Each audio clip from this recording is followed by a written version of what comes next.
ये अलग हो जाएगी या सब में दे रही ना औरों में कोई रह गई हो तो बता दो, कोई मुद्दा रह गया हो तो बता दो, कोई रह गया हो तो बताओ ना। ये ठीक है। राठी वाला बता दो, बताइए सर। नफे सिंह राठी की जो देखो, नफे सिंह राठी का जो कत्ल हुआ है, मैं उसकी निंदा करता हूँ और मैं इसके लिए सरकार को दोषी ठहराता हूँ कि एक तरफ तो सरकार ऐसे लोगों को सुरक्षा दिए हुए है, एक परिवार को 150 लोगों को सुरक्षा, एस्कॉर्ट भी, पायलट भी, जो कुछ भी नहीं है।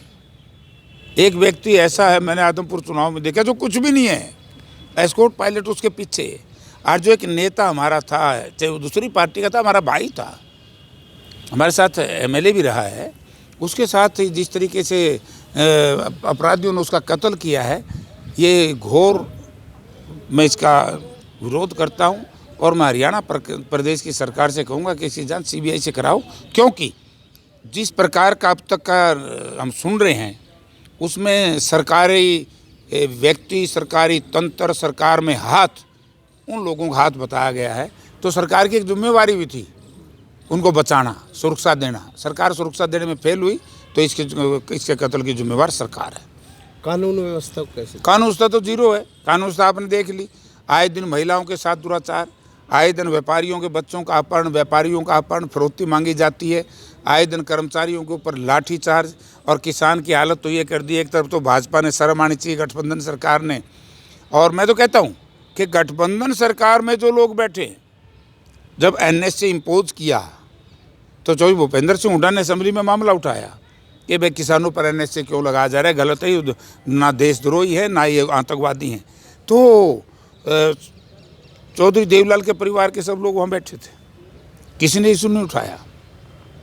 और आज हरियाणा में मेंबर पार्लियामेंट है स्वर्गीय चौधरी दीनबंधु सर छोटू राम जी के नाती, उन्होंने इस मामले को नहीं उठाया। किसानों के दुश्मन हैं ये। तो मैं एक बात कहना चाहता हूँ, नेट सेल में कानून व्यवस्था की स्थिति चौपट हो चुकी है, बेरोजगारी चरम सीमा पर है, महंगाई चरम सीमा पर है।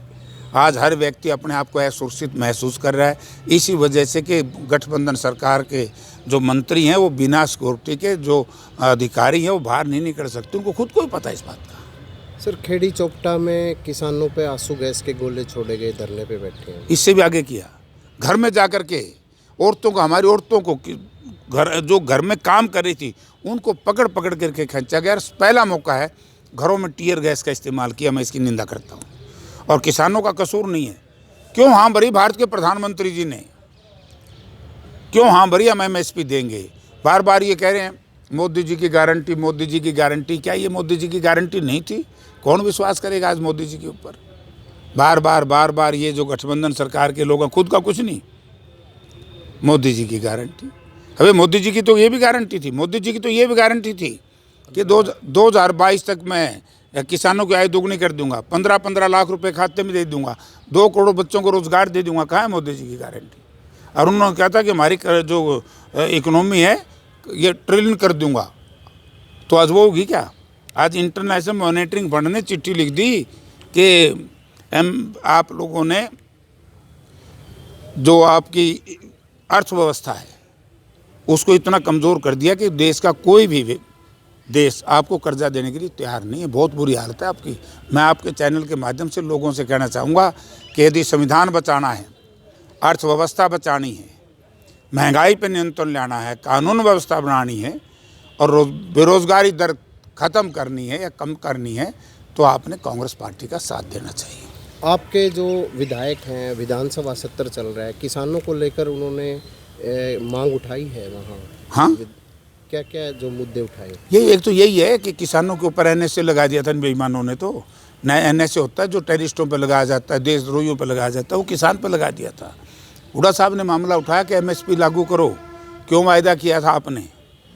हुड्डा साहब बहुत मामले, पानी, यानी कि ऐसी बढ़िया सरकार मैंने देखी नहीं जिन्हें किसानी का ही ज्ञान नहीं, बात किसान की करती है। भाई लोगों, एक बात वो बात, यमुना से पाइपलाइन से हिसार पानी कैसे आ जाएगा? एक बार और एक सरकार थी, ये कहते थे गंगा का पानी ले आएंगे। अब इन्होंने नया, उसमें ये पार्टनर थे बीजेपी वाले, इनको याद आ गया वो जुमला, ये कहते हम जमुना का पानी ले आएंगे। अरे कैसे ले आओगे भैया? पाइपलाइन से। एक छोटी सी तो टनल इन पर बनी नहीं, एक आइडल प्रोजेक्ट इन पर लग गया नहीं, पानी कहाँ से ले आओगे? झूठ बोलने से सिवाय इस गठबंधन सरकार का और कोई काम नहीं है। राकेश टिकैत का आज का आह्वान था कि पूरे हाईवे में ट्रैक्टर लगाकर किसान रोष प्रदर्शन करेंगे। किसानों ने वहाँ ट्रैक्टर लगाए हुए हैं, क्या कहेंगे? करेंगे, इसमें मैं क्या कहूँगा। अच्छा है, धोखा किया किसानों के साथ। किसानों की बात पूरी करो, नहीं तो उनका विरोध दे लो। तो आने वाले चुनाव में किसानों का बहुत बड़ा विरोध, किसान का, मजदूर का, क्योंकि तो संविधान भी बदल रहे हैं, ये व्यवस्था बदल रही है, अर्थव्यवस्था बदल रही है, रोजगार का सिस्टम बदल रहे हैं। आप देखें ना, मनरेगा के तहत सारी जितनी आपकी ये कैटेगरी थी रिजर्वेशन जो ख़त्म कर दी। ना एससी की रिजर्वेशन है नौकरियों में, ना बीसी की है, ना खिलाड़ी की है, ना एक्स सर्विसमैन की है।